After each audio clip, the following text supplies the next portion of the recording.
la ineficacia del negocio jurídico. Como les repito, espero que hayan visto el curso introductorio a esta semana, no referente al tema del día de hoy, en el cual pues así ustedes ya tendrán una idea de los temas y aspectos a tratar y a desarrollar dentro de la clase del día de hoy. El objetivo de la clase. ¿Cuál es el objetivo del día de hoy para la clase? Que el estudiante de la Universidad Rural de Guatemala en su formación profesional conozca las causas a través de las cuales puede ser ineficaz un negocio jurídico. Es decir, jóvenes, que ustedes sepan diferenciar, sepan el concepto en el cual ya tenemos claro, ya hemos visto cuál es el negocio jurídico, los elementos del negocio jurídico para que éste tenga validez. Y hoy vamos a ver esa ineficacia del negocio jurídico. Antes de entrar de lleno en materia, vamos a retroalimentar un poquito en cuanto al contenido y lo que hemos visto a lo largo de estas semanas. Dentro de la semana 1 vimos las obligaciones y dentro de esto estaba el negocio jurídico. Y decíamos que el negocio jurídico es ese acuerdo de voluntades reconocidas dentro del derecho privado en las cuales se produce un resultado. También el Código Civil nos establecía que el negocio jurídico viene a crear, modificar o extinguir obligaciones, ¿verdad? Al hacer o no hacer un determinado acto. Eso era el negocio jurídico, ¿verdad? Luego, la semana pasada, vimos qué elementos eran los necesarios para que un negocio jurídico tuviera validez y que naciera a la vida jurídica. En ese orden de ideas vimos que los elementos eran el consentimiento, el objeto lícito, ¿ah? La capacidad legal y una causa. Son 4 elementos. Pero al hablar del consentimiento, también vimos que este consentimiento tenía que ser liso, llano, de una declaración de voluntad, porque si no, se definía que este consentimiento podría ser viciado. Y hacia eso vimos los vicios del consentimiento, en cuanto que podían caer en error, dolo, simulación o violencia, o, ¿qué era la otra? Intimidación. Vemos entonces, jóvenes, y vimos que si carecía de dolo, error o violencia, el negocio podría ser declarado nulo, podría ser anulable en ese sentido. En cuanto a eso, hoy nos venimos y vemos la ineficacia de este negocio jurídico. Ven todo, viene es una cadenita, ¿verdad? Que se va a ir desarrollando. Negocio jurídico, sus elementos, y si alguno de ellos está malo, puede ser ineficaz. ¿Hacia eso se refiere la clase del día de hoy? La ineficacia del negocio jurídico. ¿Y cómo va a ser ineficaz un negocio jurídico?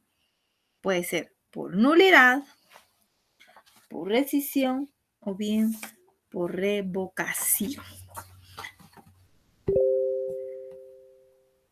Generalidades. Cuando se realiza un negocio jurídico, se espera que el mismo tenga efectos y cumpla su finalidad propia. La finalidad es producir ciertos y determinados efectos y en ellos residirá precisamente su eficacia.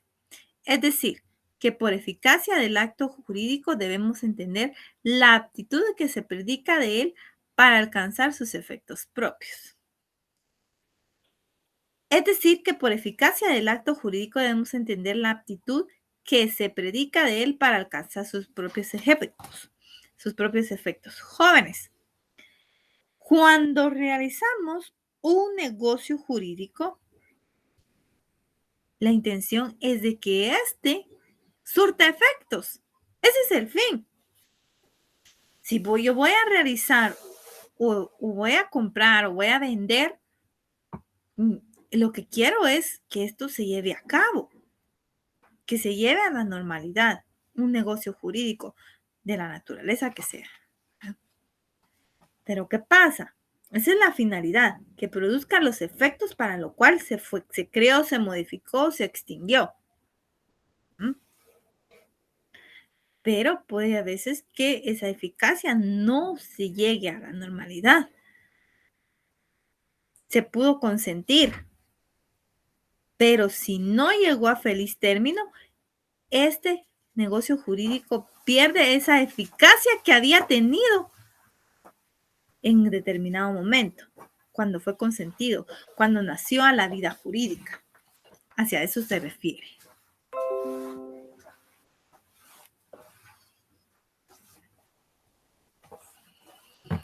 A lo expuesto, existen diversos supuestos en los que el negocio jurídico no tendrá los efectos jurídicos inicialmente plantados, o simplemente no tendrá efecto alguno. Estos precisamente son los escenarios de la ineficacia del negocio jurídico. Los supuestos de ineficacia del negocio jurídico se presentan porque el negocio jurídico evidencia una deficiencia estructural o porque aún formando perfectamente el negocio, este presenta ciertas circunstancias extrínsecas que inciden de manera total o parcial en sus efectos. ¿Ven? Estos supuestos que se podrán dar en los negocios jurídicos van a determinar que el mismo no tenga la eficacia que se quiso darle. ¿Ya? Porque cuando se los vuelvo a repetir, uno firma un negocio, quiere que este surta efectos, pero por diversos supuestos que va a tener el negocio jurídico, este va a perder la eficacia que tenía, por ende, ya no va a surtir los efectos, ya no van a ser a la vida jurídica. Definición de la ineficacia del negocio jurídico. La ineficacia es la carencia de efectos normales en un negocio jurídico. Aquí el título, perdón, jóvenes, está mal escrito, pero es la definición de la ineficacia del negocio jurídico. La ineficacia es la carencia de efectos normales en un negocio jurídico. Falta de eficacia y actividad. ¿Eh? La ineficacia es una consecuencia de aquellos tipos de irregularidades o anormalidades del negocio jurídico. Es bien saber, jóvenes, que cuando se perfecciona un contrato, si cumple con todos los requisitos, con los elementos y estamos dentro del ordenamiento legal, con ese objeto lícito que vimos que era parte del elemento de negocio jurídico, y se llega a consentir y nace a la vida jurídica, si todo está normal, pues no pasa nada. Todo es normal. Pero nos hemos topado con problemas, ¿verdad? Que a veces vienen esas anormalidades que se dan, que a veces dicen, hombre, probemos hacerlo así, tal vez sale, tal vez tenemos suerte. Pero no, no pasa así, jóvenes, no da en este sentido esta ineficacia. Y por eso dice, la ineficacia es cuando determinado negocio no produce su fruto. ¿Ves? No produce los efectos que querían darle. No, es decir, no genera los efectos jurídicos deseados o bien no produce los efectos para los cuales fue creado el mismo. Se queda estancado. Y vengo y a ver, por ejemplo, cuando se celebra un contrato de compraventa y todos los requisitos están normales, pues bueno, surte los efectos y ya. Pero, por ejemplo, por el objeto lícito, si hacemos una compraventa de estupefacientes o de drogas, ¿qué pasa?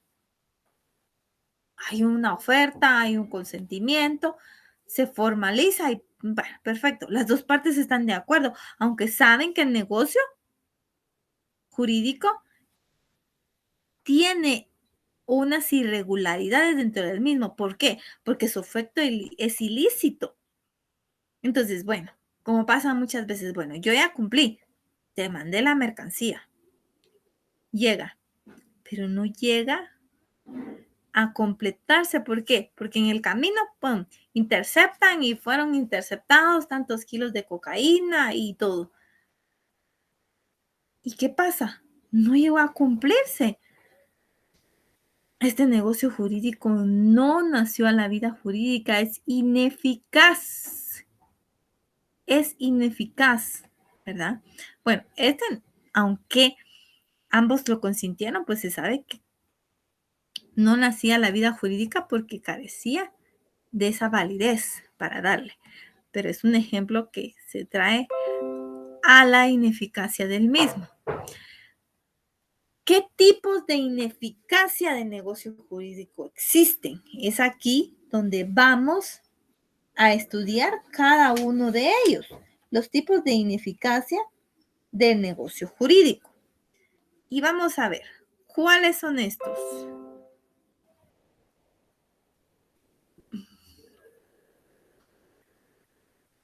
Existen tres jóvenes: la nulidad, rescisión y revocación. Por estas tres se puede declarar ineficaz un negocio jurídico: por nulidad, rescisión y por revocación. Por estos tres actos, un negocio jurídico puede ser declarado ineficaz, es decir, pierde los efectos para los cuales había sido creado, para los cuales se creó que iba a surtir un negocio jurídico y no se llevó a cabo. Vamos con el primero, la nulidad. La nulidad nos dice es un efecto estructural del contrato porque deriva de una irregularidad en su formación. Desde que se está formando el negocio jurídico, hay irregularidad dentro del mismo, ¿ya? Es nulo un negocio que tiene un defecto genético. ¿Qué quiere decir esto de genético e intrínseco? Que lo hace ineficaz. Es nulo un negocio que tiene un defecto genético e intrínseco que lo hace ineficaz. Es decir, que desde que se formó tiene defectos. Y si se declara nulo, va a perder efectos desde el inicio. ¿Ya? Desde el inicio va a ser ineficaz. Y nos sigue diciendo, la nulidad es aquella figura jurídica que elimina totalmente los efectos de determinado negocio. Ven lo importante, elimina totalmente los efectos, es decir, desde el principio, en tanto exista la ineficacia de la nulidad del contrato. No puede nacer al mundo del derecho, porque el mismo adolece o padece de tipo de ineficacia más grave que regula el derecho. Es decir, que en un contrato que padezca de nulidad, aunque por cualquier circunstancia naciere a la vida jurídica, nunca podría realizar sus efectos jurídicos para los cuales fue creado. Nunca. Si carece de, si va a ser declarado nulo, aunque las dos partes así lo hubieran querido, no tiene efectos jurídicos para los cuales fue creado. Otra definición es declarar una manifestación de voluntad nula, una nulidad de declaración de voluntad no instrumental. Vemos entonces, jóvenes, si un negocio jurídico es declarado nulo, pierde totalmente sus efectos jurídicos para los cuales fue creado. Y este es el efecto de la nulidad. Es declarar una manifestación de voluntad nula. Una declaración de voluntad, no instrumental. ¿Ya? Lo que yo dije, lo que yo consentí, va a ser declarado nulo. Así es a lo que se refiere acá.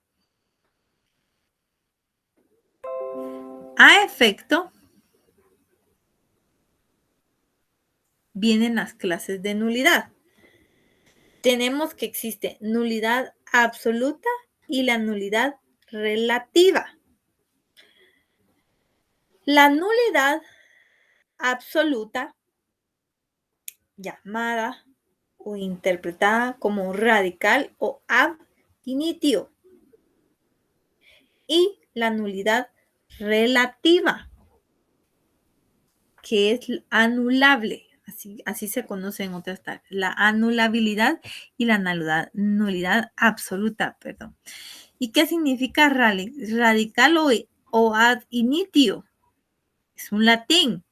Vimos que no, ya se los he recordado que en derecho civil viene mucho, se usa mucho el latín porque se refiere a que el derecho romano pues intervino mucho desde la creación del derecho civil y en cuanto a las obligaciones, las perfeccionó, nos indica, ¿verdad? Entonces, ¿qué es radical? Pues, obviamente deja sin efecto, ad initio. Ese efecto es desde el principio, desde que nace un negocio jurídico, es declarado nulo, ¿verdad? Y la nulidad relativa, pues bueno, ya la veremos más adelante. Vemos la nulidad absoluta. Es la que se produce cuando le faltan al negocio jurídico alguno o todos sus elementos esenciales. No llegó a formarse jurídicamente. ¿Y cuáles son los elementos esenciales del negocio jurídico? A ver, repasemos otra vez. Capacidad legal, consentimiento, objeto y la causa. Entonces nos dice acá, esta definición es la que se produce cuando le falta al negocio jurídico uno, cualquiera de esos cuatro, el error, dolo, simulación o violencia. No, perdón, esos son los vicios. El objeto, la capacidad legal, el consentimiento o la causa. Cuando le faltan al negocio jurídico uno, cualquiera de estos, algunos pueden haber dos, ¿verdad? O todos los elementos esenciales del negocio jurídico. No llegó a formarse jurídicamente. Ya. También nos dice, es aquella que anula el negocio desde su nacimiento. Y es lo que les venía yo diciendo. Lo va a anular desde su inicio. Es decir, que el mismo es nulo desde su concepción. Por lo tanto, no puede producir ningún efecto jurídico. No puede producir ningún efecto jurídico. Porque el mismo carece de algún elemento necesario para su validez jurídica. Vamos a la ley. Ya vimos mucha doctrina el día de hoy. Vamos a la ley. Artículo 1301. Jóvenes, es importante que ustedes estén acá y aquí estoy viendo quiénes están conectados. Es muy importante que ustedes sigan la lectura de los artículos mismos. ¿Por qué? Porque es para su formación. Es su formación profesional. Yo veo aquí quiénes están conectados. Todos, ¿verdad? Veo que sube o baja y todo, ¿verdad? Pero ustedes son los propios jugadores y los propios analíticos que van a ver si en determinado momento, bueno, pueden ganar el curso. Yo les estoy dando el curso y todo, pero yo deseo que ustedes se lleven algo más. un conocimiento para que el día de mañana ustedes al momento de ejercer su vida profesional, pues tengan una facilidad para interpretar todas estas generalidades del negocio jurídico. Créanme que es muy importante. Yo cuando estoy dando la clase solo veo el agujerito y veo cuántos están, quiénes están y bueno, va subiendo y digo qué bueno que se están conectando. Yo les agradezco sinceramente que estén atentos a la clase, pero también a los que están pendientes de conectarse, como les digo, yo solo veo, y para cuestiones de la asistencia, la verdad, es muy importante. Pero eso solo se los dejo ahí para que ustedes tomen conciencia de lo mismo y estén atentos a la clase, ¿verdad? Aquí todos son bienvenidos para que puedan escuchar parte de lo que uno desea que ustedes se lleven esa idea implícita del tema a tratar. Bueno, 1301. Si ya ubicaron su código, nos vamos al capítulo 7 de este código en cuanto que dice de la nulidad. 1301. Hay nulidad absoluta. Ven aquí de una vez le da la clase de nulidad a que se refiere. Hay nulidad absoluta en un negocio jurídico cuando su objeto, ven aquí están hablando de uno de los elementos del negocio jurídico, cuando su objeto sea contrario al orden público o contrario a las leyes prohibitivas expresas y por la ausencia o no concurrencia de los elementos del negocio jurídico, de los requisitos esenciales para su existencia, que son los elementos del negocio jurídico que les decía, objeto, capacidad legal, causa y consentimiento. Declaración de voluntad, ¿verdad? Entonces, vemos acá, el artículo 1301 es claro, hay nulidad absoluta. No van a ser a la vida jurídica. Los negocios que adolecen de nulidad absoluta no producen efecto ni son revalidables por confirmación. ¿Ya? Y traigo otra vez a colación el ejemplo de la venta de estupefacientes. Es nulo porque es un objeto ilícito el que se está comercializando. No va a nacer a la vida jurídica o no nace a la vida jurídica desde el momento que quiso nacerse. No, no va a nacer. Y aún así, el segundo párrafo es claro. Los negocios que adolecen de nulidad absoluta no producen, efecto ni son revalidables por su confirmación, como en el error de cuenta que veíamos la semana pasada. El error de cuenta solo tiene efectos corregibles y ahí se murió. O sea, es corregible el error de cuenta. Pero acá no se puede corregir. O no pueden decir, no, fíjese que en este contrato de compraventa de estupefacientes no lo consintió la otra parte. Por favor, necesito que me lo consienta. No, no van a nacer a la vida jurídica. No nace a la vida jurídica, aunque ellos lo revaliden. ¿Por qué? Porque es contrario al orden público, contrario a las leyes. ¿Ya? Ese objeto, si es ilícito, es nulo. Es nulo. Es muy importante que tengan eso bien presente. Y luego, el artículo 1302. La nulidad puede ser declarada de oficio por el juez.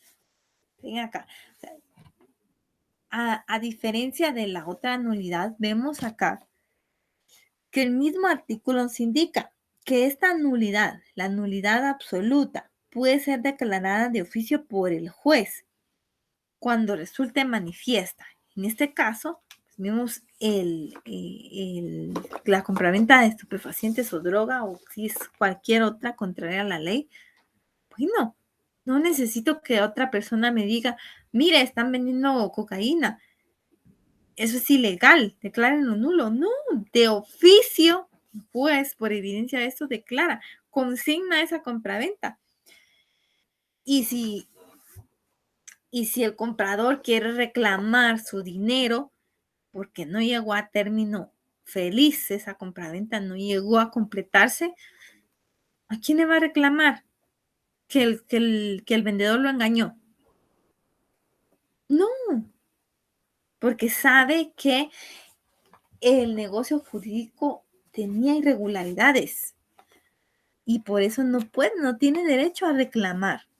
Lo hará tal vez internamente, pero llamar a las autoridades para que velen por sus derechos, no.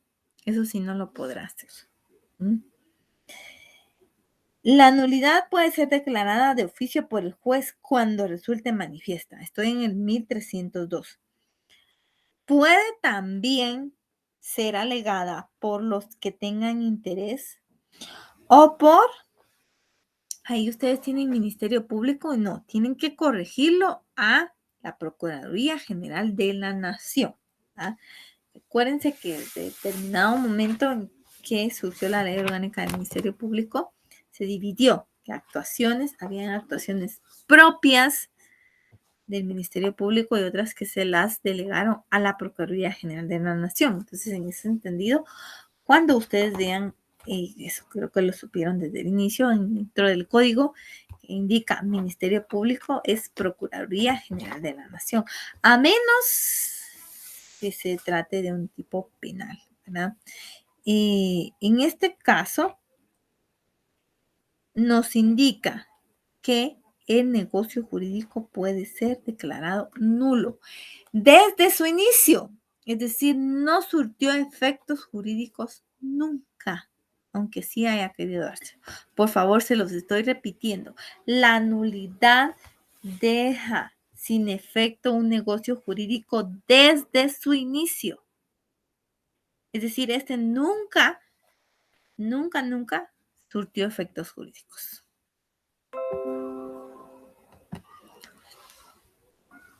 Y por eso vienen acá las características. Características de la nulidad absoluta.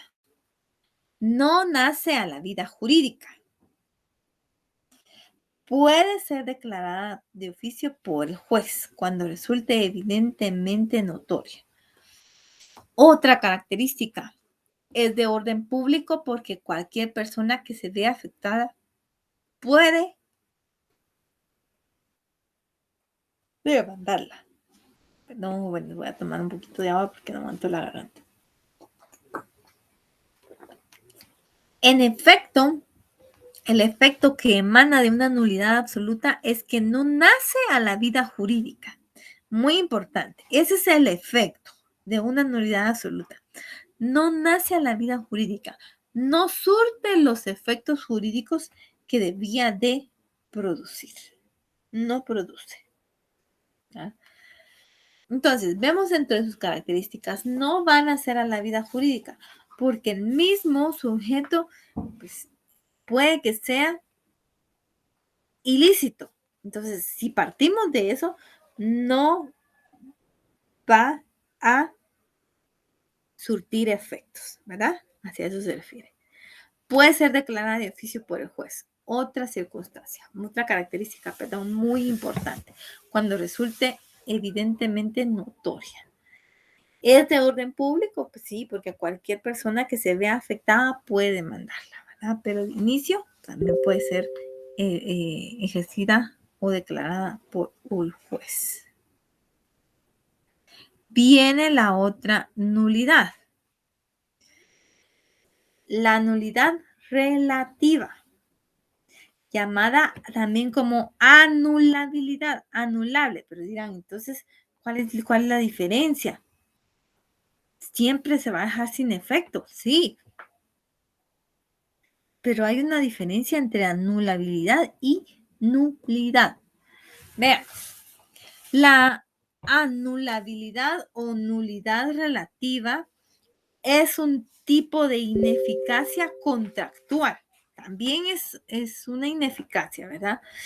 Que depende del ejercicio de la acción correspondiente por la persona legitimada para ello, produciendo hasta entonces el contrato sus efectos típicos o normales. En consecuencia, jóvenes, el contrato anulable tiene eficacia hasta que el interesado obtenga la sentencia de anulación. Y vean aquí, aquí reputa la mayor diferencia en cuanto a nulidad absoluta y nulidad relativa.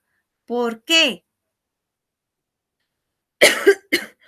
Porque la nulidad absoluta, y me voy a retroceder una diapositiva más, no nace nunca la vida jurídica, no surte efectos desde que los debía de producir, ¿verdad? Aunque sí los hayas producido, no, se tienen por no puestos, ¿ya? Nunca van a ser a la vida jurídica. En cambio, eso sí, que depende del ejercicio de la acción correspondiente de la persona legitimada para ello. Pudiendo hasta entonces, hasta que yo declaro nulo, me hacen anulable un contrato, hasta entonces el mismo venía cobrando certeza jurídica. Tenían vida jurídica normal, ¿ya? El contrato anulable tiene eficacia hasta que el interesado obtenga la sentencia de anulación. Mientras tanto, el negocio sigue teniendo validez. ¿Ah?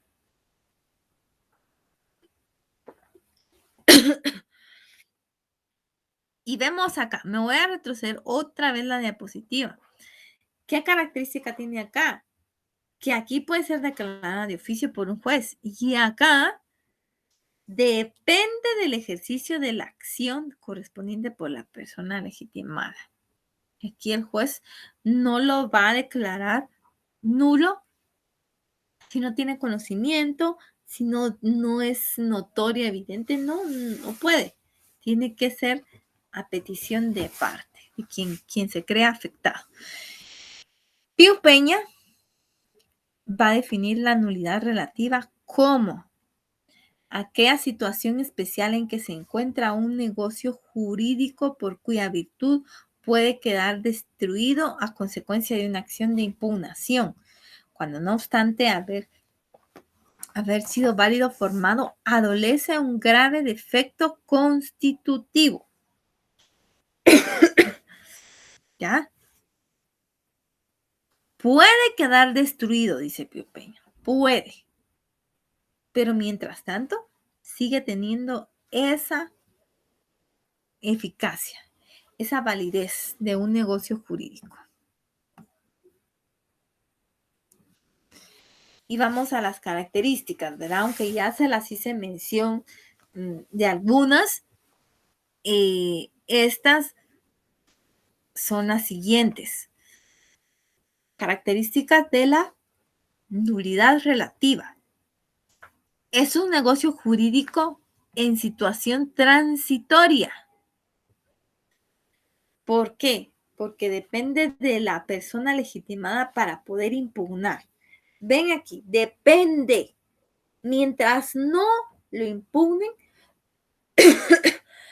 puede tener la certeza jurídica a este negocio jurídico. Mientras no se imponga, puede seguir teniendo la eficacia del mismo. Segunda característica, produce todos sus efectos jurídicos hasta no ser impugnados. Eso era lo que les decía. Y nos vamos al 1310 del Código Civil. Vamos a leer este artículo, el 1310 del Código Civil.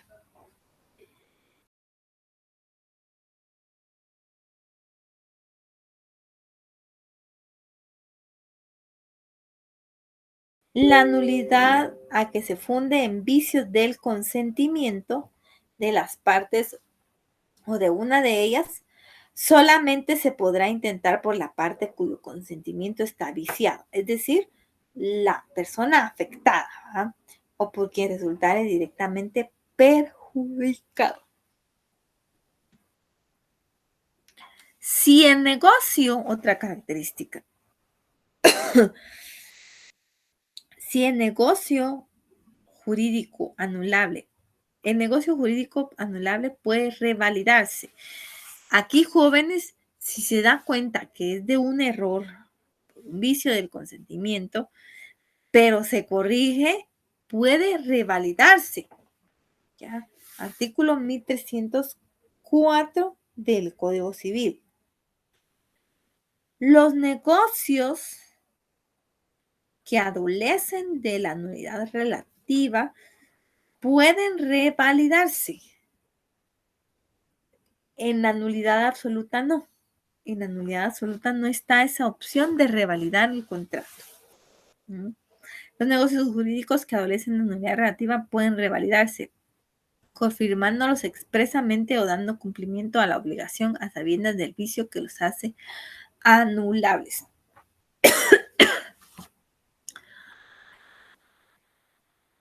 Jóvenes, permítanme un segundito, es que tengo un poquito de tos.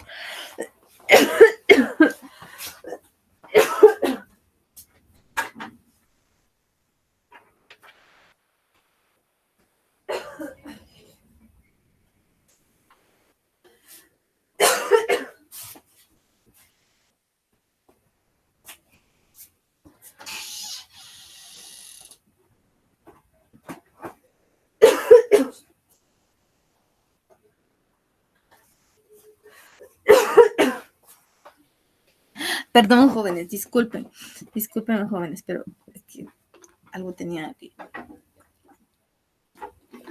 Bueno, siguiente característica, continuamos. Produce todos sus efectos jurídicos hasta no ser impugnado.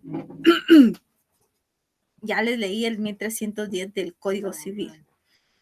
El negocio jurídico anulable puede revalidarse. Artículo 1304 del Código Civil. Estas ya se las había dicho, ¿verdad?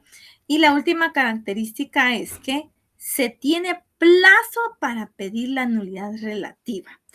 A diferencia de la anulabilidad, que esta no tiene plazo, no prescribe la acción para ser anulable, ¿verdad? ¿Por qué? Porque en la nulidad absoluta se da que el negocio jurídico tiene un objeto ilícito, es contrario a la norma, Entonces, aquí no hay plazo para prescribir. Aquí sí, en anulidad relativa sí. 1312 y 1313, por favor, vamos a este. El derecho de pedir la nulidad relativa dura 2 años. Ven acá, se tienen 2 años para pedir la nulidad relativa. Contados desde el día en que se contrajo la obligación, salvo los casos en que la ley fije término distinto. O sea, la regla principal son 2 años. Ese es el plazo que la ley me otorga a mí. 2 años para pedir la nulidad relativa, salvo los casos en que la ley fije término distinto. 1313. Si la nulidad se fundare en violencia o temor grave, el término es de 1 año. Ven, aquí reduce esto. Contado desde la fecha en que la violencia cesó o el temor grave ha debido razonablemente desaparecer. ¿Va? Ya vimos las características de la nulidad absoluta y acá las características de la nulidad relativa. Entonces, vamos a comparar que una va a ser declarada nula desde su inicio. En cambio, esta, hasta que no sea impugnada, sigue teniendo efectos jurídicos. ¿Ya? En la otra, lo puede pedir el juez en juicio o con la persona que se considera afectada. Acá solamente lo puede solicitar la persona que esté interesada o se vea afectada para el inicio, ¿ya? El negocio jurídico anulable puede revalidarse, en la nulidad absoluta no. Son diferencias. En la nulidad absoluta no hay plazo para pedir la misma y acá sí. 1312, la regla general, 2 años. Pero hay situaciones especiales. Y vimos acá en 1313 que si se funda en violencia o temor grave, el término es de 1 año, ¿verdad? Para pedir la misma.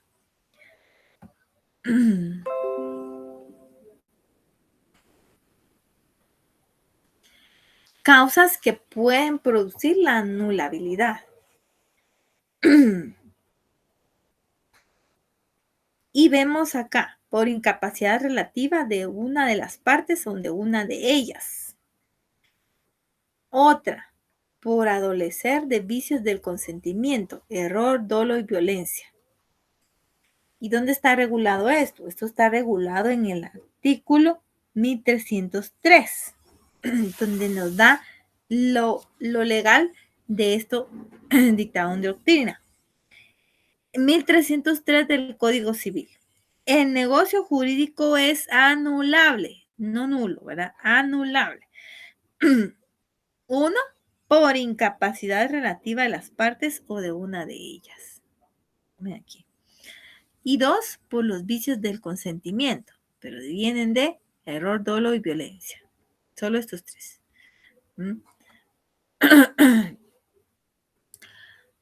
Otra causa que puede producir la anulabilidad por no contener las formalidades legales en el caso de las obligaciones a causa de los a cargo de ausentes, menores o incapaces, ¿verdad? ¿Qué pasa muchas veces? Puede que el negocio tenga un objeto lícito, si haya voluntad de las partes, pero se omitió alguna de las formalidades legales. Cuando está un menor o un ausente, entonces se puede declarar nulo. ¿Ya? Son estas causas que pueden darse para que un negocio pueda ser declarado de manera ineficaz, ¿verdad? Hacia eso se refiere. Estamos en el primer supuesto en el cual los negocios pueden ser declarados ineficaces. Y esto de la nulidad está regulado del artículo 1301 al 1318. Y vemos, bueno, la nulidad absoluta está regulada en el artículo 1301, que ya le di lectura, ¿verdad? Que indica, hay nulidad absoluta en un negocio jurídico cuando su objeto sea contrario al orden público. Entonces, ¿a qué nos venimos? Venimos y recordamos, ¿va? De ese objeto lícito que debe de ser, que no debe ser contrario a las leyes ni al orden público, ¿verdad? Que sea posible, si a eso se refiere, ese objeto debe ser lícito o contrario a las leyes prohibitivas y expresas. Y por no, la ausencia o no concurrencia de los requisitos esenciales para su existencia, es decir, los elementos esenciales de negocio jurídico, que van a ser que capacidad legal, el objeto, ¿ya? El consentimiento, ese consentimiento que sea de verdad nacido, ¿verdad? Que no adolezca de vicios. A lo que se refiere entonces el artículo 1251. Y regresamos ahí. El negocio jurídico requiere para su decididez capacidad legal del sujeto que declara su voluntad, consentimiento que no adolezca de vicio y objeto lícito. Entonces vemos acá, importante, dos supuestos para que se dé la nulidad. Nulidad. Que el objeto sea contrario o que falte alguno de los requisitos esenciales para su existencia del negocio jurídico. ¿Ah? Y muy importante, no producen efectos ni son revalidables por confirmación. Es decir, nunca van a nacer a la vida jurídica. Nunca, entiéndase. ¿Ah? Luego leímos ya el 1202, el 1303, que es cuando un negocio jurídico es anulable. Ahí viene el otro supuesto, ¿verdad? Cuando es anulable, la nulidad relativa por incapacidad de las partes de una de ellas o por vicios del consentimiento, ¿verdad? También vemos en el 1304 que los negocios que adolecen de nulidad relativa pueden revalidarse confirmándolos expresamente o dando cumplimiento a la obligación a sabiendas que el vicio que los hace anulables, ¿verdad? 1305, o sea, quiero revalidar este negocio que tenía algún error, pero es anulable, es decir, sí surgió efectos mientras no se declaró la nulidad. Entonces, vamos a revalidarlo. ¿Y cómo se va a revalidar? 1305. La revalidación expresa debe hacerse con los mismos requisitos que exige la ley para la celebración del negocio que se trata de revalidar. 1306. La confirmación expresa o tácita de un negocio viciado de nulidad relativa implica la renuncia a la acción o excepción de nulidad. ¿Ah?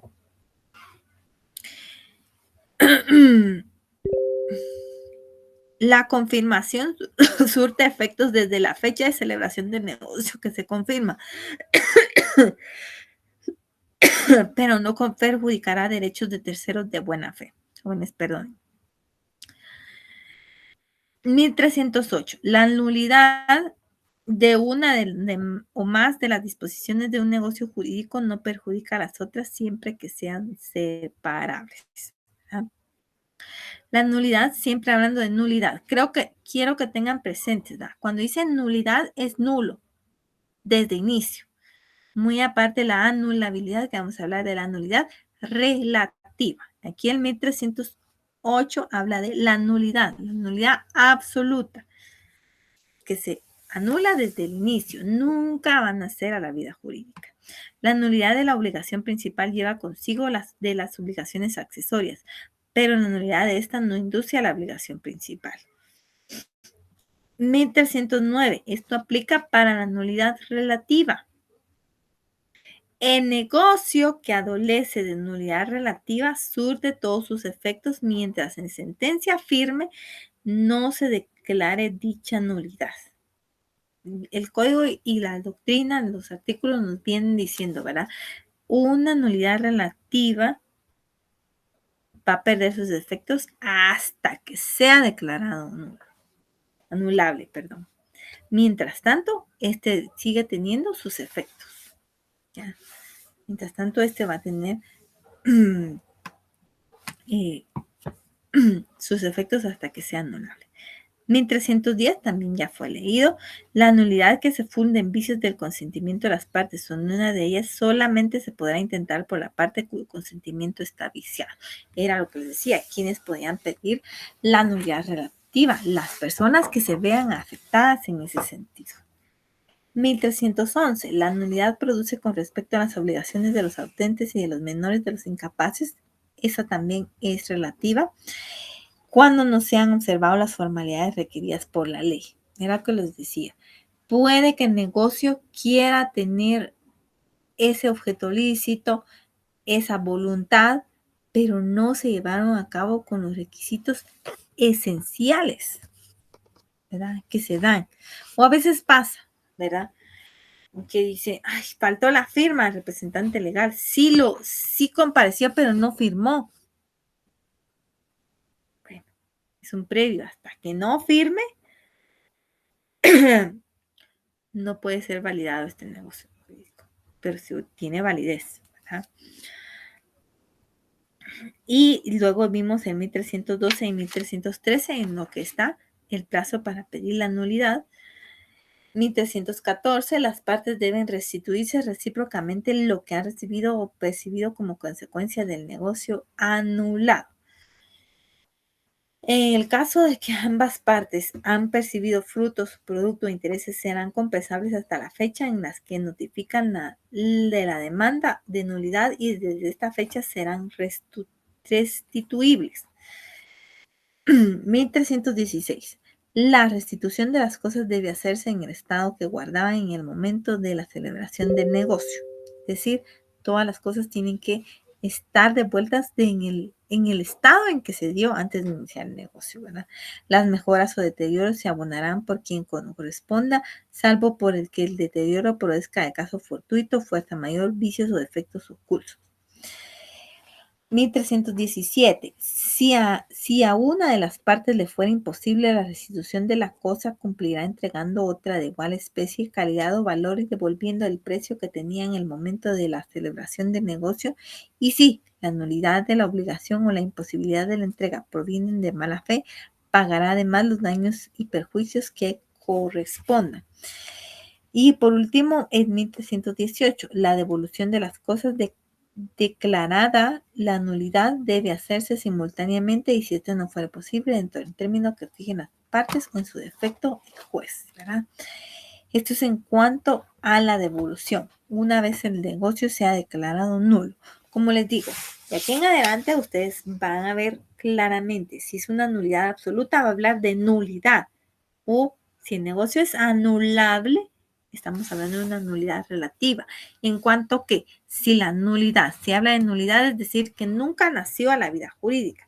Y en cuanto que si habla de una anulabilidad, una nulidad relativa, esta sí va a tener los efectos jurídicos hasta que no sea impugnado y sea declarado anulable el negocio jurídico. Este es el primer supuesto en cuanto a que un negocio jurídico puede ser declarado ineficaz. El segundo supuesto, es la rescisión. Vimos que para que un negocio jurídico pueda ser ineficaz se puede dar por tres formas. Cuando es la nulidad, la rescisión o la revocación. En este caso ya vimos la nulidad, ahora nos vamos a la rescisión. Y por último trataríamos la revocación. La rescisión. ¿A qué se refiere la rescisión? Vamos a dar la definición. Es la forma de ineficacia de un contrato. Todos van a hablar de la ineficacia del mismo. Es la forma de ineficacia de un contrato válidamente celebrado, pendiente total o parcialmente de cumplimiento. Muy diferente aquí a nulidad. Quiero que cambien ese chip y se mentalicen ya nulidad, ya lo dejamos, ya sea nulidad absoluta o nulidad relativa. Aquí este es otro supuesto que se puede dar por ineficaz un negocio jurídico, ¿verdad? Entonces, este tipo de ineficacia, la rescisión nos dice que un contrato ya había sido celebrado, pero o puede estar pendiente de cumplimiento o parcialmente está pendiente de cumplimiento, ¿ya? Total o parcialmente pendiente de cumplimiento hacia este contrato. ¿Qué nos indica Carlos Vázquez en cuanto a la rescisión de los negocios jurídicos? Este tipo de ineficacia. El procedimiento que se dirige a hacer ineficaz un contrato válidamente celebrado y obligatorio en condiciones normales a causas de accidentes externos mediante los que ocasiona un perjuicio económico a alguno de los contratantes. ¿Qué pasa a veces, jóvenes? Por ejemplo, yo voy a comprar un vehículo y vamos a perfeccionar el contrato, lo firmamos y todo, no hemos hecho el título del endoso, está pendiente. ¿Va? Pero ¿qué pasa? Yo como vendedor digo, bueno, sí, se lo voy a entregar la semana que viene. Pero ya hicimos el negocio, firmamos y todo, algo interno. Y este fin de semana yo digo, bueno, me voy a ir a despedir de mi carro y le voy a dar la despedida, me voy a ir a la playa. ¿Qué pasa? En el camino sufro un accidente, me topan, yo no tuve la culpa. Y gracias a Dios no me pasó nada y todo, pero el carro se afectó. Entonces, ¿qué voy a hacer? Ya no voy a celebrar este contrato porque el carro me quedó inservible. ¿Qué me toca hacer? Pues bueno, voy a rescindir del contrato porque ya no puedes, ya no lo puedo vender en la cantidad que hice, ya no le va a servir al comprador. Mire, discúlpeme, pero fíjese que ya no puedo venderle el, el carro. Podemos rescindir el contrato, así como voy a recibir yo un carro en mal estado y todo, bueno, vamos a rescindirlo. El contrato ya había sido celebrado. Faltaba que se cumpliera en una porción, ¿ya? Pero ya estaba consentido por las partes. Pero ¿qué nos queda mejor acá? Rescindir el contrato. ¿Por qué? Porque ya no puede llevarse a cabo el negocio jurídico. ¿Ya? Es un ejemplo más o menos en cuanto a la rescisión del contrato. Y vemos que es muy diferente esta figura, este tipo de ineficacia del negocio jurídico, muy diferente a la nulidad de un negocio jurídico, ¿verdad? Bueno, vemos entonces la rescisión. Carlos Vázquez, otra vez, como se les dice, define a la rescisión como el procedimiento que se dedique a hacer ineficaz un contrato válidamente celebrado y obligatorio en condiciones normales a causas de accidentes externos. Este era el ejemplo que les decía. Mediante los que ocasiona un perjuicio económico a alguno de los contratantes. En el ejemplo que yo les indiqué, ¿a quién perjudica? Pues perjudica al vendedor porque perdió una ganancia que va a dejar de percibir. ¿Por qué? Por causas externas que se dieron. Y va a ocasionar, claro que ocasiona un perjuicio económico en esta parte. Este tipo de ineficacia se configura como un remedio jurídico puesto al servicio de intereses legalmente determinados, cuya esencia consiste en hacer su eficacia ya que el contrato es perfectamente válido. ¿Qué nos quieren decir aquí, jóvenes? Este tipo de eficacia se configura como un remedio jurídico. ¿Por qué? Porque ya se había celebrado o estaba pendiente de cumplimiento algo. ¿Ya? Pero ¿qué pasa? Hubo un problema que salió de las manos tanto del vendedor o como del comprador, qué sé yo. Entonces, tenemos que arreglarlo, mejor rescindamos. Entonces, este negocio es llamado como un remedio jurídico, porque la rescisión es ese remedio que va a arreglar ese negocio jurídico. Cuando ustedes están enfermos, cuando nos enfermamos, así como yo ahorita que me dio tos, pero fue por algo externo que está ahí en otro cuarto, que me está afectando esa irritación en la garganta. Pero si estamos enfermos, ¿qué pasa? Necesitamos aliviarnos, necesitamos curarnos. Y esa medicina viene y nos cura, nos alivia para que nosotros volvamos a tomar de nuevo nuestra vida y podamos continuar y todo. ¿Ya? Ese remedio nos curó y ahora pues ya estamos aliviados y podemos seguir adelante, ¿ya? Traído al ámbito civil, en la rescisión, eso es un remedio para el negocio jurídico. ¿Por qué? Porque viene a curar ese mal que pasó, esa situación externa que vino a afectar los intereses. Entonces, para que no haya problema jurídico, porque traigo a la colación otra vez el problema del carro, ¿ya? Yo no puedo, o sea, yo no puedo y decirle, bueno, choqué el carro, bueno, así se lo vendo, yo ya se lo había vendido, lo que pasa es que me lo llevé y quería probarlo, pero el carro ya es suyo.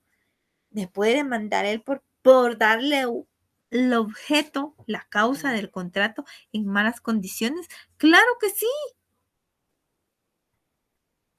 claro que sí. Entonces se va a convertir en litis y puede haber entonces puede haber una controversia mayor. ¿Qué pasa? Entonces, ¿cuál es la cura inmediata? ¿Cuál es el remedio para que este negocio quede sin efecto y podamos, como dice, vivir en paz ambas partes? Pues ese remedio jurídico es la rescisión para que este contrato pues quede sin efecto. Ya. Y este es un ejemplo en el cual pues se deja sin efecto. Pues bueno, puede que a veces se deje sin efecto, pero se revalide otro, ¿verdad? La rescisión nos indica aquí, si continuando la lectura en la diapositiva, la rescisión se distingue legal y teóricamente con facilidad de la nulidad. Es fácil de identificar. Y de la anulabilidad. Según lo que hemos visto, claro que es fácil de identificar y de diferenciar una rescisión de una nulidad, tanto absoluta como relativa. ¿Por qué? Porque la rescisión presupone un contrato inicialmente válido. Ya, estaba válido.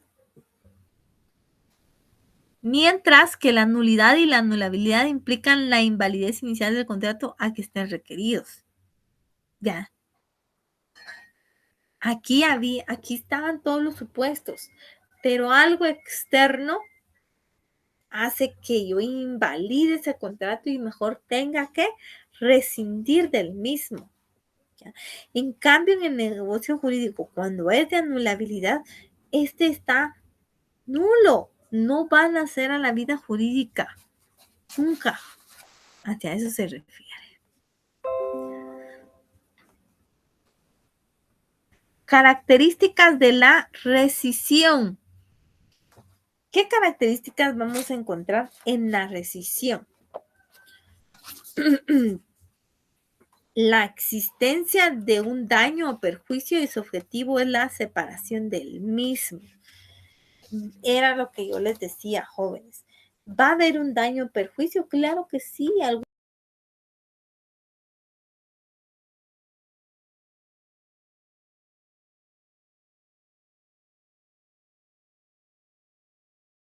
Es la separación del mismo, ¿ya? Que no afecte más. Curar ese daño y ese alivio va a ser la rescisión, esa cura. Por eso se le indica como un remedio jurídico, ¿ya? Hacia eso se refiere. Un remedio jurídico. Otra característica, los negocios jurídicos que pueden ser rescindidos regularmente no adolecen de vicio. Era lo que les decía, trayendo a colación este ejemplo. Yo quería hacer el negocio jurídico con todo. Tenía todos los requisitos, la capacidad legal, el objeto, la causa y el consentimiento, todo. El consentimiento no estaba viciado, todo estaba normal. Pero por algo externo, tengo que rescindir. No era que adolecía de vicios este negocio jurídico, ¿verdad? Otra característica, el contrato es eficaz, claro, porque nació a la vida jurídica. El contrato es eficaz y va a resultar ineficaz hasta que el mismo sea rescindido. O sea, mientras no sea rescindido, este contrato va a ser eficaz. Una vez rescindido, pierde todos sus efectos y es revocado. No nulo ni anulable, es revocado. El plazo para pedir la rescisión es de 1 año contado desde la fecha de la celebración del contrato, salvo casos especiales. Ven acá lo que les decía. Siempre va a haber una norma general y luego van a haber excepciones en las cuales pues se va a dar este tipo de situaciones.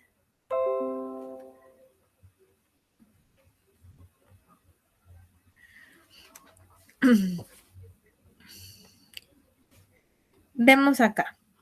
La rescisión de los contratos la encontramos regulada en el capítulo 4 de este libro 5, siempre de las obligaciones, y del 1579 al 1583. Aquí está regulado la rescisión de los contratos. Y vamos a establecer el primero, 1579. Los contratos válidamente celebrados pendientes de cumplimiento pueden rescindirse.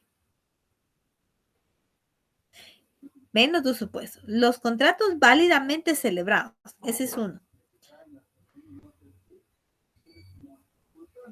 O pendientes de cumplimiento pueden rescindirse por mutuo consentimiento o por declaración judicial en los casos establecidos en este código. 1580. En el caso de haberse perjudicado a un tercero por la rescisión, se repetirá subsistente la obligación solo en el que sea relativo a los derechos de la persona perjudicada. Aquí se van a sustituir derechos si alguien salió perjudicado al momento de la rescisión. ¿Verdad? Va a depender de la clase de rescisión que sea o por el motivo que sea para que el contrato pues sea rescindido. Y si hay que restituir a la persona, pues se le va a dar, ¿verdad? 1581. La condición resolutoria convenida por los contratantes deja sin efecto el contrato desde el momento en que se realiza sin necesidad de declaración judicial. Esto aplica para los contratos sujetos a condición resolutiva, ¿verdad? La resolución de un contrato por efecto de la condición resolutoria implícita debe ser declarada judicialmente. 1583. Verificada o declarada la rescisión o resolución de un contrato, vuelven las cosas al estado en que se hallaban. ¿Va? Verificada o declarada la rescisión o resolución, las cosas van a volver al estado en el que estaban, tratándose de eso, ¿verdad? ¿Por qué? Porque se deja sin efecto el negocio jurídico y regresamos a cero otra vez, a lo que, como cuando dicen, aquí no pasó nada. Es como que no se hubiera hecho nada. Entonces las cosas deben de regresar al estado en el que se encontraban antes de celebrarse. ¿Verdad? Hacia eso se refiere. 1584. En la rescisión por mutuo consentimiento, ninguna de las partes podrá reclamar daños y perjuicios frutos de intereses si no lo hubieran convenido expresamente. Por eso mucho cuidado con los contratos de arrendamiento que traen consigo situaciones implícitas o derechos implícitos. Se tienen que especificar bien dentro del contrato, ¿verdad? Para que este no pueda afectar o por estas clases de rescisiones que se dan a veces, ¿verdad? Y vemos acá el plazo, que era una de las características y era lo que quería llegar, el plazo para pedir la rescisión. La acción para pedir la rescisión dura 1 año. Tengo 1 año, yo si celebro un contrato jurídico, un negocio jurídico, y después decimos, no, es que no trajo los beneficios que yo quería establecer, y yo quedo en convenio con la otra parte y le digo, mire, mejor rescindamos ese contrato. Está bien, pero si ha pasado más del año, ya no puedo hacer nada. Por eso establece, la acción para pedir la rescisión dura 1 año. Ese es el plazo. Contado desde la fecha en que la celebración del contrato, salvo que la ley fije otro término en casos especiales. Muy importante. Y la fecha en los contratos, que nos decía que solo daba pauta para lo que se iba a trabajar, ¿verdad? El cumplimiento de las mismas. Entonces, aquí no se puede pedir rescisión si ya se venció el plazo, ya se pasó más del año. Ya no.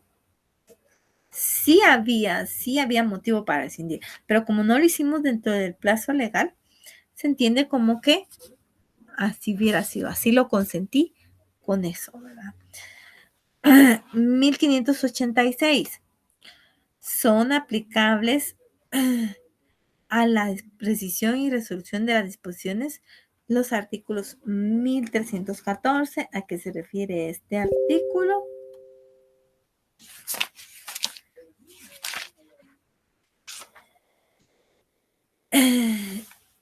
1314, en cuanto a que indica, las partes deben restituirse recíprocamente lo que han percibido o percibido como consecuencia del negocio jurídico, ¿verdad?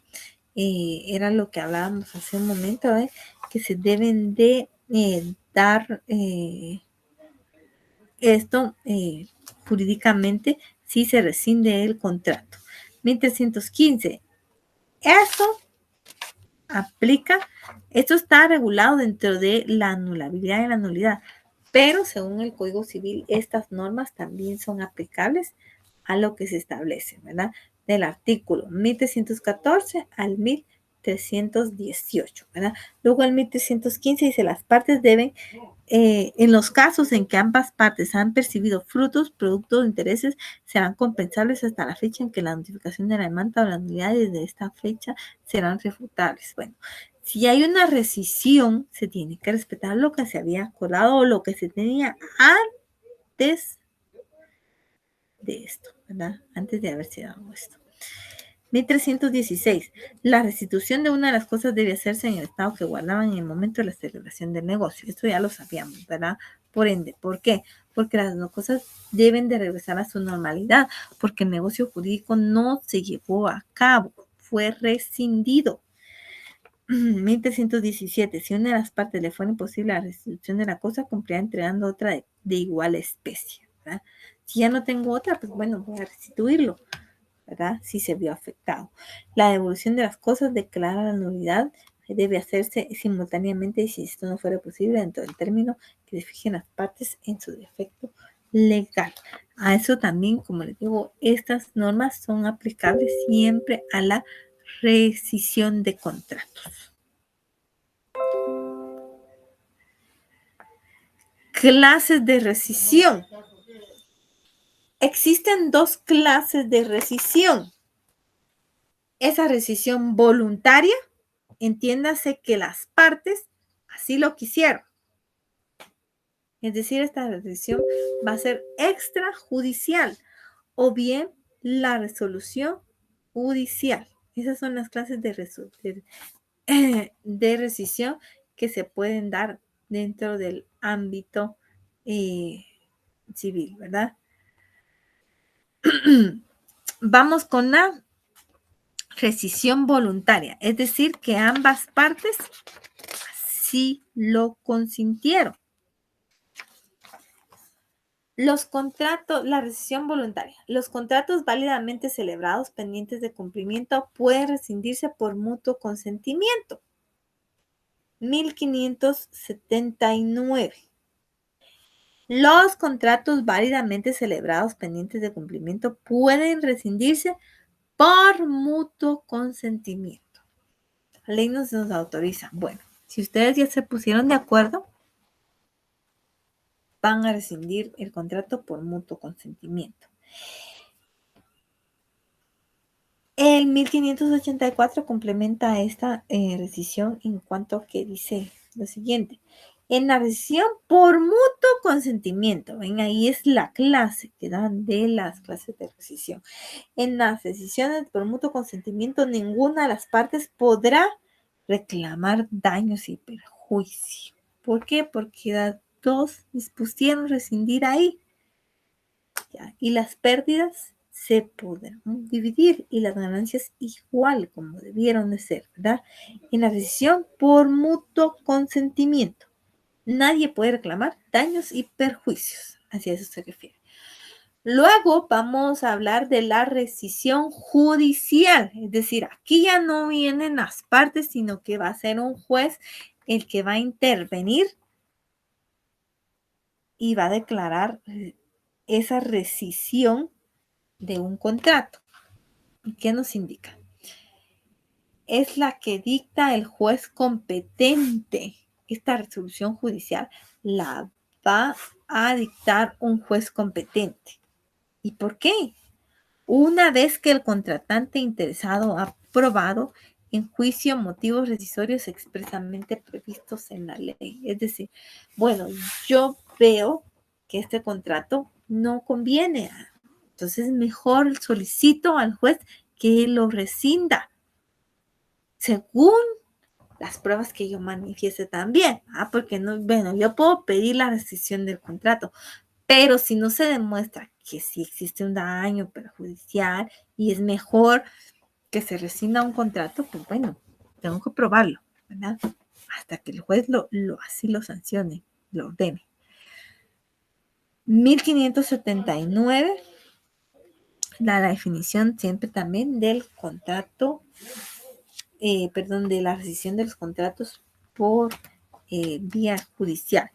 Los contratos válidamente celebrados pendientes de cumplimiento pueden reunirse por mutuo consentimiento. Ahí le da esa primera interpretación, por mutuo consentimiento. O, es el segundo supuesto, o por declaración judicial en los casos en que establece este código. Ya, hacia eso se refiere. Luego, el 1927. 1927. Vámonos al 1927, jóvenes. Si el arrendatario hubiese puesto solo una parte más menos considerable, perdón, si el arrendatario hubiese puesto solo una parte más o menos considerable de las mejoras a que está obligado, el juez resolverá según las circunstancias sobre la rescisión del contrato, es decir, dejarlo sin efecto. Pero siempre habrá lugar a la devolución de las cantidades que dejaron de emplearse en mejoras al pago de sus respectivos intereses y la indemnización de los perjuicios causados. A esto se refiere. Luego, el 1929, numeral 2. También termina el arrendamiento. Segundo, por nulidad o rescisión del contrato. He ahí las causas por las cuales se puede dar una rescisión en virtud de que el negocio jurídico pues ya no va a ser declarado válido y pierde esa eficacia. La que quiso que se diera, ¿verdad? No va a llegar a su término. La acción para pedir la rescisión es de 1 año que se cuenta a partir de la fecha de la celebración del contrato, salvo que se establezca otro término. Eso ya lo vimos que está en el artículo 1585. Hacia eso se refiere. Y la regulación de los contratos, la rescisión de los contratos está regulada dentro del artículo 1579, perdón, al 1586. Estamos ahí en esto de la rescisión de los contratos. Ya vamos viendo 2 tipos de ineficacia del negocio jurídico: la nulidad y la rescisión. Entramos a ver el último, que es la revocación. No confundirla con la rescisión, que se deja sin efecto. ¿Ya? Aquí también es dejar sin efecto, pero al rescindir, o sea, ambas decidieron hacerlo. O revocamos, dejamos sin efecto ese negocio jurídico. Revocar, anular, retraer, dejar sin efecto. ¿Qué nos indica acá? La revocación es una declaración de voluntad unilateral. Unilateral. A diferencia de la rescisión, que puede ser de manera voluntaria o bien que el juez así lo exprese, pero en su mayoría, pues las decisiones de los contratos es de forma voluntaria, es decir, que ambos están de acuerdo. Acá no. La revocación es una declaración de voluntad unilateral por la que se deja sin efecto un negocio jurídico cuya existencia depende de ella en lo absoluto. ¿Ya? Hacia eso se refiere. La revocación significa dejar sin efecto un contrato válidamente celebrado, ya sea por haberse realizado en fraude y en perjuicio de terceros. Es muy importante que tengan bien esto, jóvenes, en cuanto a la revocación, que va a dejar sin efecto algún contrato que ya estaba válido, ¿ya? Pero hubo algún daño, entonces lo voy a revocar, pero no daño de estos anulables a los que hicimos mención anteriormente, no, este es otro tipo de daño, un daño que tal vez se dio, entonces por eso voy a revocar este negocio jurídico. ¿Qué clases de revocatoria tenemos? Tenemos la revocatoria unilateral o especial y tenemos la acción revocatoria judicial o pauliana, que según lo que ustedes ven dentro de su guía de curso, donde está el contenido del curso, ahí vemos a qué se refiere esta acción revocatoria judicial o pauliana. Entremos de lleno a la revocación unilateral o especial. ¿Qué nos indica acá?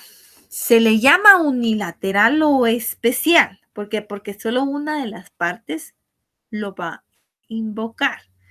Se le llama unilateral o especial porque consiste en un acto por medio del cual una persona decide dejar sin efecto. Aquí desclaro y dice, una persona decide dejar sin efecto un contrato válidamente celebrado que se ha otorgado a favor de otra persona. Aquí ya se celebró el contrato, igual como en la rescisión o que estaba pendiente de cumplimiento, igual en la nulidad ya estaba celebrado el contrato. Pero acá solo yo pido esa revocatoria, del contrato que ya había sido válidamente otorgado a favor de otra persona, de una tercera persona. ¿Dónde está la regulación legal de esta revocatoria unilateral? 1699.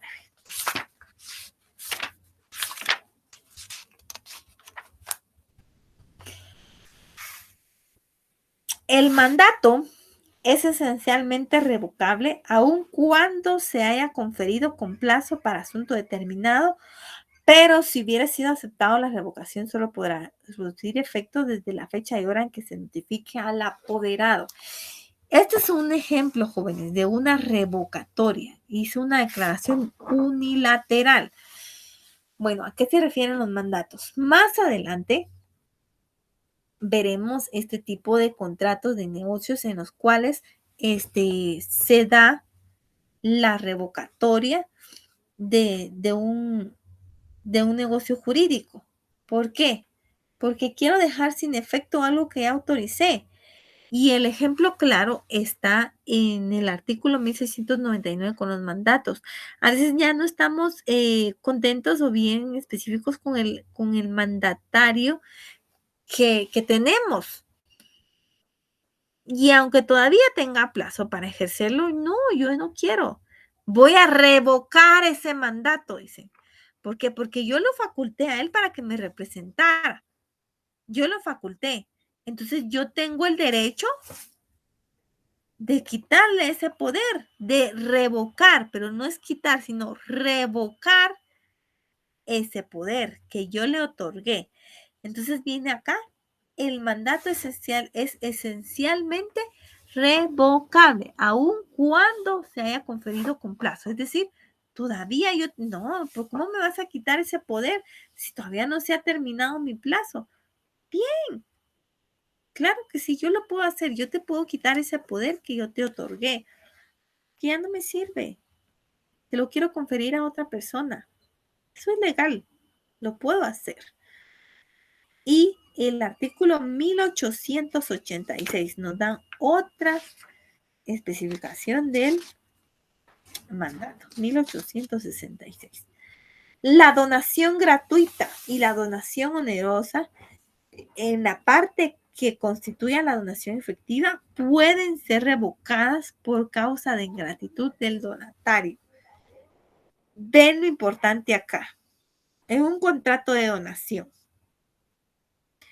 si yo veo que la persona a quien le di yo mi inmueble, se lo di en donación, esta persona voy a invocar que es ingrato, que no agradeció esa donación, lo puedo revocar.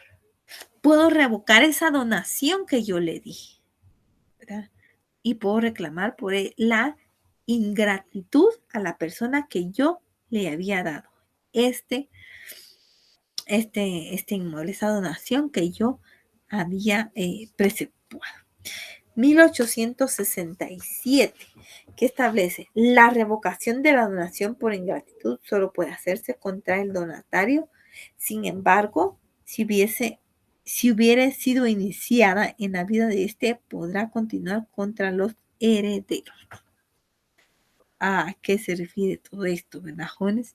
De la ingratitud. Por eso, ahí el por qué se deben de hacer bien las cosas para que no surjan y no me vayan a quitar a mí algo de lo cual yo ya era dueño.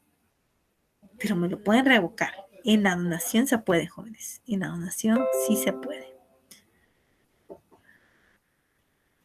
Entonces, esta es la primera revocación, ¿verdad? Voy acá. Dentro de las clases, revocatoria unilateral o especial. Es la que uno hace a propio. Y la segunda, que es la acción revocatoria judicial o paulina. La acción revocatoria judicial o también llamada acción pauliana es una acción que se creó con el objetivo de proteger y defender los derechos de los acreedores. Tuvo su origen en Roma. Es decir, jóvenes, que esta viene y su objetivo es proteger y defender los derechos de los acreedores, ¿verdad? A todos los que se le deben, a todos. Hoy en día, se trata de proteger a todos esos acreedores que han sido dañados por un negocio jurídico que no ha llegado a su cumplimiento, ¿verdad? Hacia eso se refiere. En el derecho romano, esta acción era de carácter colectivo, ejercido por una persona en representación de los acreedores para que el negocio que había dejado el deudor en insolvencia fuera revocado, ¿verdad? Hacia eso se refiere esa revocación llamada pauliana, ¿verdad? Revocatoria judicial o pauliana. La acción pauliana tiene como objetivo, vean aquí importante, tiene como objetivo dejar sin efecto el contrato fraudulento celebrado. O sea, aquí hay fraudulencia del contrato, jóvenes. Desde que existe esta figura, se exige que exista fraude y perjuicio para el acreedor. Es decir, tiene que haber fraude y perjuicio para el acreedor para que se dé la acción pauliana o revocatoria. Se exige que exista fraude y perjuicio para el acreedor, ya que sin esos presupuestos no puede ejercitarse la misma. Repito, jóvenes, repito, desde que existe esta figura, se exige que exista fraude. Si no hay fraude, pues bueno, ¿cómo van a entrar de lleno a conocerlo? En la regulación del Código Civil vigente se tiene regulado a un capítulo especial en cuanto a la revocación. Esto está regulado dentro del el artículo 1290 al 1300. Y nos vamos al 1290. El capítulo sexto y nos indica de la revocación. 1290. Todo acreedor puede pedir la revocación. Esa es la regla general, jóvenes. Todo acreedor puede pedir la revocación de los negocios celebrados por el deudor en perjuicio de fraude. Ven aquí lo importante, la palabra fraude. ¿Por qué? Porque debe existir, decía la doctrina, que exista fraude y perjuicio para el acreedor, ya que sin sus presupuestos no puede ejercitarse la misma. O sea, yo tengo que invocar fraude, que hubo fraude para conmigo, como acreedor. A eso se refiere. Solo los acreedores cuyos créditos sean anteriores al negocio impugnado pueden ejercitar la acción de revocatoria. Vamos con el 1221. Los negocios de disposición a título gratuito realizados por el deudor insolvente o reducido a la insolvencia a consecuencia de dichos negocios, pueden ser revocados a instancia de los acreedores. Ya. Antes, pues se veía esto en cuanto a que decía en Roma que se trataba para la figura de los acreedores. Ahora también, pero se tiene que invocar que exista fraude. Esa es la palabra clave aquí, jóvenes, que exista fraude. Si hay fraude, puedo pedir la revocación. 1292. Si el negocio fuere oneroso, la revocación solo tendrá lugar cuando haya mala fe por parte del deudor y el adquiriente, ¿no? Hacia eso se refiere. La revocación puede tener lugar tanto en los negocios que el deudor enajena bienes que efectivamente posee, como en aquellos en que renuncia a derechos constituidos a su favor, cuyo goce no fuera exclusivamente personal. Luego, el 1294 indica, la acción revocatoria debe seguirse a instancia del acreedor. Ven acá, jóvenes, que esta acción de revocatoria la debe de tener siempre el acreedor, quien es el realmente afectado, y que va a pedir que exista ese fraude dentro del negocio jurídico. 1294. La acción revocatoria debe seguirse a instancia del acreedor. Era lo que les decía. La revocación solo será declarada en intereses de los acreedores que hubiesen pedido y hasta el importe de sus créditos. Luego, el 1295. La acción revocatoria cesará luego que el deudor satisfaga su deuda. Aquí va a cesar la acción revocatoria. Luego que el deudor satisfaga su deuda o adquiera bienes con que pueda cubrirla. O sea, aquí sí se puede rescindir, se puede quedar resarcido ese daño si se llegara el deudor a satisfacer esto, ¿verdad? En cuanto a lo que cubra ese monto adeudado. La persona a quien se hubiese enajenado los bienes del deudor, pueden hacer cesar la acción de los acreedores satisfaciendo el crédito a los que hubiesen presentado, ¿verdad? Luego, en 1996, fue revocado el negocio fraudulento del deudor. Los bienes se devolverán por él. Revocado el negocio fraudulento del deudor, los bienes se devolverán por él, que los adquirió de mala fe, con todos sus frutos, o indemnización de daños y perjuicios cuando la restitución de bienes no fuera posible, ¿verdad? Se tienen que devolver todos los que se dieron. ¿Por qué? Porque se dieron de mala fe en este sentido. Luego vemos acá la acción 1297, la acción concedida al acreedor. La acción concedida al acreedor contra el primer adquiriente no produce contra el tercer poseedor, sino cuando éste ha adquirido de mala fe. 1298. Ya casi terminamos, jóvenes, y van a descansar. 1298. Son también revocables los pagos hechos en estado de insolvencia por cuenta de obligaciones a cuyo cumplimiento no podía ser comprendido el deudor al tiempo de hacerlos. 1299. Se presumen fraudulentos. 1. Los pagos anticipados hechos por el deudor concursado o declarado en quiebra dentro de los 10 días anteriores a la fecha fijada para la cesación de pagos. Hay pago anticipado en el descuento de pagarés o facturas a cargo del fallido y en que se verifique mediante renuncia del plazo estipulado a favor del deudor. 2. Todo gravamen que dentro del propio término de 10 días se constituya sobre los bienes del fallido por deudas contraídas en el mismo término o con anterioridad. Las enajenaciones a título oneroso o gravámenes constituidos sobre bienes realizados por las personas contra las cuales se hubiese pronunciado antes de sentencia condenatoria en relación a tales bienes. Y 4, las enajenaciones hechas por el fallido concursado después de haberse fijado día para la cesación de pagos dentro de 10 días que han precedido. Y por último, el artículo 1300, que es muy importante, que establece la acción revocatoria prescribe en 1 año. Es decir, yo tengo 1 año para pedir esa revocación, ¿verdad? Esa revocación.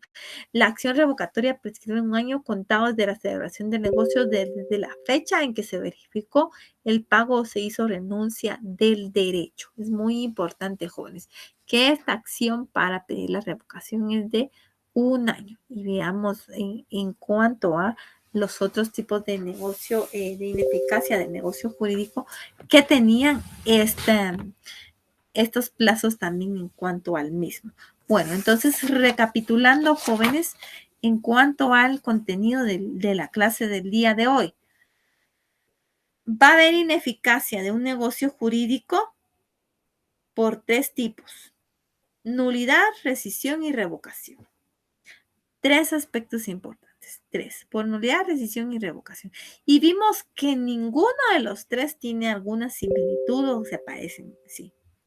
Que la nulidad, ¿verdad?, es dejar sin efecto, o sea, todos los 3, su fin especial es de que dejen sin efecto el negocio jurídico. Pero, ¿qué hay detrás de ellos, verdad? La nulidad, pues, si es nulidad absoluta, va a dejar sin efecto desde el inicio en que éste se dio. ¿Por qué? Porque no nació nunca a la vida jurídica, ¿verdad?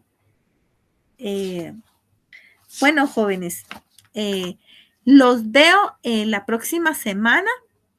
Por favor, sigan viendo los cursos introductorios para las clases que tenemos siempre, ¿verdad?